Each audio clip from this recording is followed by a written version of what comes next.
देखो इस चैप्टर के साथ मेन दिक्कत क्या होती है, इसमें दिए हुए बहुत सारे एलिमेंट्स, जैसे carbon, phosphorus, sulphur, magnesium, zinc, copper, तो कौन सा एलिमेंट किसमें था, क्लोरोसिस कौन सा था, नेक्रोसिस कौन सा था, मैक्रो एलिमेंट कौन सा था, माइक्रो एलिमेंट कौन सा था, तो ये सब याद करने में बहुत दिक्कत हो जाती है। ठीक है, तो बहुत सिंपल सी ट्रिक्स बनाई है, और वीडियो को पूरा देखना, स्किप मत करना, स्किप करोगे तो फायदा नहीं होगा। ठीक है, और पूरा एक बार, सिर्फ एक बार पूरा वीडियो ध्यान से देख लोगे तो कभी नहीं भूलेगा ये, आपको मैं गारंटी दे रहा हूं, कभी नहीं भूलेगा। ठीक है, अब देखो हमारे पास एलिमेंट दो टाइप के आ जाते हैं।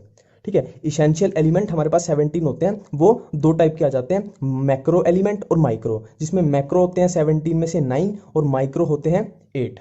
अब देखो याद कैसे करें कि मैक्रो एलिमेंट में कौन से थे और माइक्रो में कौन से थे। देखो इनके लिए सिंपल सी ट्रिक है, आपने पीरियोडिक टेबल तो देखी होगी। ठीक है, सबने, सबको पता होगा एस ब्लॉक का होता है, पी ब्लॉक का होता है, डी ब्लॉक का होता है। ठीक है, तो जो एलिमेंट एस या पी ब्लॉक से बिलोंग करता हो उसको डायरेक्ट डाल दो मैक्रो एलिमेंट में, कुछ भी याद करने की जरूरत है ही नहीं अब। और जो डी ब्लॉक से बिलोंग करता हो उसको डाल दो माइक्रो एलिमेंट में, एस और पी ब्लॉक वाले को मैक्रो में और डी ब्लॉक वाले को माइक्रो में।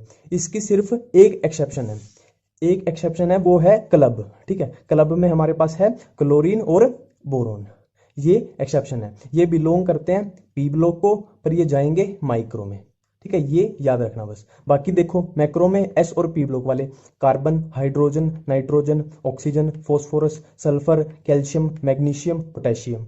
माइक्रो में डी ब्लॉक वाले निकल, zinc, copper, iron, manganese, molybdenum, और ये क्लब था एक्सेप्शन, तो क्लोरीन और बोरोन भी माइक्रो में आ जाएंगे। ठीक है, अब देखो ये एनसीईआरटी में दिया हुआ है कि अगर प्लांट में सल्फर, मोलिब्डेनम, पोटेशियम और नाइट्रोजन का लेवल कम हो जाएगा तो प्लांट में सेल डिवीजन इनहिबिट हो जाएगी। सेल डिवीजन का रुकना मतलब ग्रोथ रुक जाएगी, सेल डिवाइड ही नहीं करी तो ग्रोथ ही नहीं होगी। ठीक है, अब इसको याद करने की ट्रिक देखो, ह्यूमंस में क्या होता है, देखो मैं ऐसा मानता हूं कि ह्यूमंस में स्मोकिंग करने से सेल डिवीजन रुक जाती है, मतलब ग्रोथ रुक जाती है। ग्रोथ का सीधा सीधा मतलब है सेल डिवीजन। ह्यूमंस में स्मोकिंग करने से सेल डिवीजन रुक जाती है। अब स्मोकिंग का यहां मतलब है SMOKN। ठीक है, sulphur, molybdenum, potassium, nitrogen, smoking. ठीक है, तो सेल डिवीजन इनहिबिट किसकी वजह से होगी, स्मोकिंग की वजह से। स्मोकिंग में हमारे पास आगे सल्फर, मोलिब्डेनम, पोटेशियम और नाइट्रोजन, इसको इमेजिन करो स्मोकिंग। ठीक है, स्मोकिंग स्मोकिंग। अब देखो एनसीईआरटी में दिया हुआ है कि अगर प्लांट में मोलिब्डेनम, सल्फर और नाइट्रोजन का लेवल कम हो जाएगा तो प्लांट की फ्लावरिंग में डिले आ जाएगा। ठीक है, जो फ्लावर आने थे जिस टाइम पे प्लांट में उससे लेट आएंगे। अब देखो इसको याद कैसे करें, सिंपल सी ट्रिक है, यहाँ पे वर्ड आ रहा है डिले। देखो डिले मतलब देरी से, तो देरी से पहुंचना, कहीं पे जल्दी पहुंचना, ये सब हम फिजिक्स में कहाँ पे पढ़ते हैं, मोशन वाले चैप्टर में। ठीक है, देरी से पहुंचना, जल्दी से पहुंचना, एक्सेलरेशन, वेलोसिटी, डिस्टेंस, ये सब कहाँ पढ़ते हैं, मोशन में। तो सिंपल सा है कि डिले जहां आ गया वहीं आ गया मोशन। ठीक है, डिले हुआ है मतलब इसका रिलेशन है मोशन से, और मोशन में हमारे पास मोशन। ठीक है, मोलिब्डेनम, सल्फर और नाइट्रोजन। ठीक है, अब हमारे पास आता है नेक्रोसिस। ठीक है, नेक्रोसिस का मतलब होता है सेल डेथ, टिश्यू डेथ। ठीक है, अगर आप इसमें भी कंफ्यूज हो जाते हो कि नेक्रोसिस का मतलब क्या होता है तो सिंपल सी ट्रिक है इसके भी। अब देखो नेक्रोसिस के स्टार्टिंग में आ रहा है नेक, नेक मतलब गर्दन। ठीक है, और फांसी जब देते हैं कहाँ देते हैं, गर्दन पे, नेक पे, मतलब नेक से हमें याद आएगा गर्दन, और गर्दन पे दी थी फांसी तो हमें याद आ जाएगा कि कोई मरा था। ठीक है, मरा था मतलब डेथ हुई थी। डेथ कौन से चैप्टर में पढ़ रहे हैं हम, ये प्लांट के, तो सीधी सी बात है प्लांट के टिश्यू या सेल की डेथ हुई होगी, तो हमें ये याद हो जाएगा। ठीक है, अब देखो नेक्रोसिस में नेक से हमें याद आया था गर्दन, और गर्दन पे दी थी फांसी, और फांसी से हुई थी किसी की डेथ। डेथ किसकी हुई थी, हम ये प्लांट में पढ़ रहे हैं तो प्लांट टिश्यू या सेल की हुई थी। और जब कोई मरता है तो हम क्या पूछते हैं कि कब मरा, क्यों मरा और कैसे मरा। तो देखो यहाँ इससे याद आएगा किसी की डेथ हुई तो हम पूछेंगे कब, क्यों, कैसे मरा।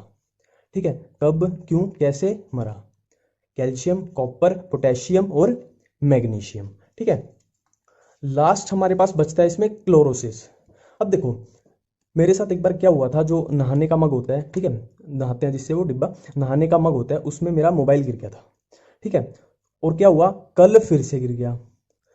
एक बार मेरा नहाने का मग होता है, मेरा मोबाइल उसमें गिर गया था, और कल क्या हुआ, कल फिर से गिर गया। अब देखो क्लोरोसिस, यहां से हम उठाएंगे कल, देखो मैं ये ट्रिक्स में हमेशा ध्यान रखता हूँ, जब भी मैं ट्रिक बनाता हूँ तो ये हमेशा मैं ध्यान रखता हूँ कि उसमें मैं वो किस चीज़ की ट्रिक है इसको भी इन्वॉल्व करूँ। तो आपने देखा होगा कि जो भी मेरी वीडियो रेगुलर देखता है तो उसको पता होगा कि मैं वो किस चीज़ की ट्रिक है ये जरूर इन्वॉल्व करता हूँ उसमें। तो देखो कल फिर से गिर गया था, ठीक है, तो कल नहाने के मग में फिर से जाने दिया मोबाइल। ठीक है, मेरा मोबाइल नहाने के मग में गिर गया था, पहले गिरा था और कल फिर से गिर गया, तो नहाने के मग में फिर से जाने दिया मोबाइल। एक बार फिर से करते हैं, कल नहाने के मग में फिर से जाने दिया मोबाइल। मैग्नीज टॉक्सिसिटी, टॉक्सिसिटी नाम से ही पता लग रहा है कि मैंगनीज टॉक्सिसिटी मतलब मैंगनीज प्लांट का नुकसान कर रहा है, टॉक्सिक है प्लांट के लिए। टॉक्सिक क्यों है? जब मैंगनीज बढ़ता है, मतलब जब मैंगनीज की अमाउंट बढ़ती है प्लांट में, तो वो क्या करता है, वो प्लांट का आयरन, मैग्नीशियम और कैल्शियम घटा देता है। मतलब एक मैंगनीज बढ़ा और उसने 3 आयरन, मैग्नीशियम और कैल्शियम घटा दिए। अब इसको याद कैसे करें? देखो मैगी पहले बहुत सस्ती आती थी, ठीक है, बोलते थे ना कि 5 रुपए की मैगी 5 रुपए की आती थी, फिर 10 की हुई, अभी 12 की होगी, थोड़े दिन में 15 की हो जाएगी, पर जो मैगी की अमाउंट है वो उतनी ही है। मतलब मनी बढ़ती जा रही है और मैगी कम है, ठीक है।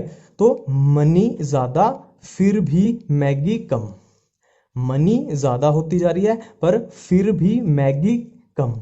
तो मनी ज़्यादा से मैग्नीज ज़्यादा है तो फिर भी मैगी कम से आयरन, मैग्नीशियम और कैल्शियम कम। ये हमें याद होगी मैग्नीज टॉक्सिसिटी। अब नेक्स्ट हमारे पास आता है बेनिफिशियल एलिमेंट। देखो एक बात सोच के देखो कि आपने कंट्री के लिए क्या बेनिफिट, मतलब क्या बेनिफिट वाला काम किया है आपने आज तक कंट्री के लिए। मेरे हिसाब से किसी ने कुछ नहीं किया। जो बेनिफिट का काम करते हैं कंट्री के लिए वो होते हैं आर्मी के लोग, सेना के लोग, ठीक है। जो कंट्री के लिए बेनिफिट का काम करते हैं, असली बेनिफिट का, वो होते हैं सेना के लोग। तो बेनिफिशियल एलिमेंट क्या हो गया? सेना से सीखो, मतलब कंट्री का बेनिफिट करना सेना से सीखो। असली बेनिफिट जो कंट्री का करते हैं वो सेना के लोग करते हैं, तो हमें कंट्री का बेनिफिट करना सेना से सीखना चाहिए। तो बेनिफिशियल हमारे पास एलिमेंट आगे सेना से सीखो, मतलब सिलीनियम, सोडियम, सिलिकन, कोबाल्ट। ठीक है, एक बार फिर से रिवाइज करते हैं इसको। हमारे पास मान लो एकदम से स्ट्राइक किया कि बेनिफिशियल एलिमेंट, फिर हमें याद आएगा कि यार बेनिफिट तो सेना करती है, हमें सेना से सीखना था। ठीक है, तो तुम्हें याद आएगा कि मैंने एडवाइस दी थी कि बेनिफिट करना सेना से सीखो, सेना से सीखो, सिलीनियम, सोडियम, सिलिकन, कोबाल्ट। ठीक है, अब हमारे पास आते हैं स्ट्रक्चरल एलिमेंट्स। ठीक है, आपने मुझसे पूछा कि स्ट्रक्चरल एलिमेंट्स कौन हैं। अब मैं बोल रहा हूं कि इसके क्वेश्चन में ही इसका आंसर छुपा हुआ है। ठीक है, आपने पूछा कौन है, मैं भी यही बोल रहा हूं कि कौन है। ठीक है, आपने पूछा स्ट्रक्चरल एलिमेंट कौन है, मैंने भी यही बोला कौन है, तो इसके क्वेश्चन में ही इसका आंसर छुपा हुआ है। स्ट्रक्चर एलिमेंट कौन है? कौन है? कार्बन, ऑक्सीजन, नाइट्रोजन, हाइड्रोजन, कौन है? ठीक है, जो क्वेश्चन है वही आंसर है। स्ट्रक्चरल एलिमेंट कौन है? कौन है, CONH, carbon, oxygen, nitrogen, hydrogen. अब देखो हमारे पास आ जाते हैं क्रिटिकल एलिमेंट्स। इसको कैसे याद करें? देखो जब भी हमारे पास क्रिटिकल टाइम आता है, मान लो एग्जाम बहुत नज़दीक आते हैं, बहुत ही नज़दीक आ गया, मान लो कल एग्जाम है, तो हमें क्या करना चाहिए? नहा के पूजा करनी चाहिए, भगवान की पूजा करनी चाहिए, भगवान को याद करना चाहिए क्रिटिकल टाइम में। तो क्रिटिकल टाइम में क्या करेंगे? नहा के पूजा करेंगे। ठीक है, क्रिटिकल जब टाइम आता है तो नहा के भगवान की पूजा करनी चाहिए। तो क्रिटिकल टाइम में नहा के पूजा करनी चाहिए। नहा के पूजा मतलब NKP, नाइट्रोजन, पोटेशियम और फॉस्फोरस। ठीक है, क्रिटिकल टाइम में नहा के पूजा करो। N से नाइट्रोजन, K से पोटेशियम और पूजा P से फॉस्फोरस। ठीक है, अब नेक्स्ट हमारे पास है वाटर स्प्लिटिंग। अब देखो ये बिल्कुल नाम से ही फील होता है कि वाटर स्प्लिटिंग। देखो मुझे ऐसा फील होता है कि जैसे मान लो मुझसे कल पानी ज़मीन पे गिर गया और वो स्प्लिट कर गया। ठीक है, पानी एकदम गिरा और वो स्प्लिट कर गया, तो मुझसे कल पानी ज़मीन पे गिर गया और वो एकदम स्प्लिट कर गया। तो मैंने कल पानी ज़मीन पे गिराया था और वो स्प्लिट कर गया था। तो देखो मैंने कल पानी ज़मीन पे गिराया और वो स्प्लिट कर गया। तो वाटर स्प्लिटिंग, मैंगनीज और क्लोरीन। ठीक है, वाटर स्प्लिटिंग से याद आएगा कि मैंने कल पानी ज़मीन पे गिराया था और वो स्प्लिट कर गया। मैंने कल, ठीक है, मैंने कल पानी गिराया और वो स्प्लिट कर गया। Manganese chlorine. तो वाटर स्प्लिटिंग कौन से एलिमेंट कराएंगे, मैंगनीज और क्लोरीन। मैंने कल पानी जमीन पे गिराया और वो स्प्लिट कर गया।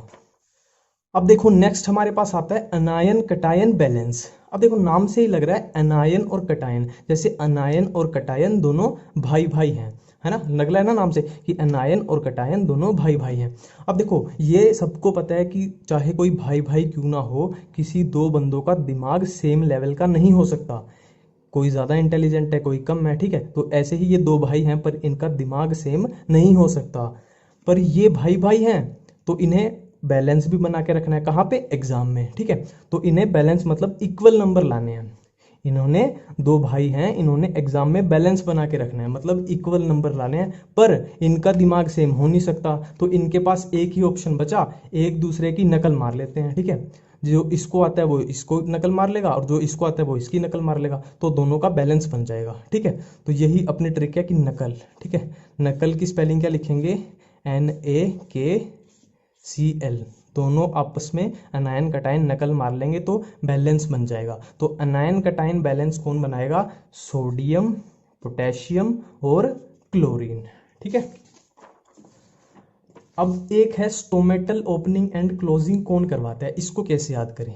देखो स्टोमेटा मेरे को ऐसा फील होता है कि कोई घर का मेन दरवाजा है, ठीक है, ऐसा बोलते हैं ना स्टोमेटा ओपनिंग क्लोजिंग, ऐसा नहीं लग रहा है कि घर का मेन दरवाजा है तो वो रोज बंद होता है, सुबह सुबह खुलता है, रात को रोज बंद होता है, ठीक है। तो जो घर का मेन दरवाजा होते हैं मतलब स्टोमेटा, उसको कौन बंद करता है और खोलता है, कौन करता है, पिताजी। अब पिताजी से हमें क्या याद आएगा, मान लो पिताजी से हमें ये याद आया पिताजी, तो इससे हमें याद आएगा पोटेशियम, ठीक है, इससे याद आएगा पोटेशियम। तो स्टोमेटा की ओपनिंग क्लोजिंग कौन करवाएगा, पोटेशियम।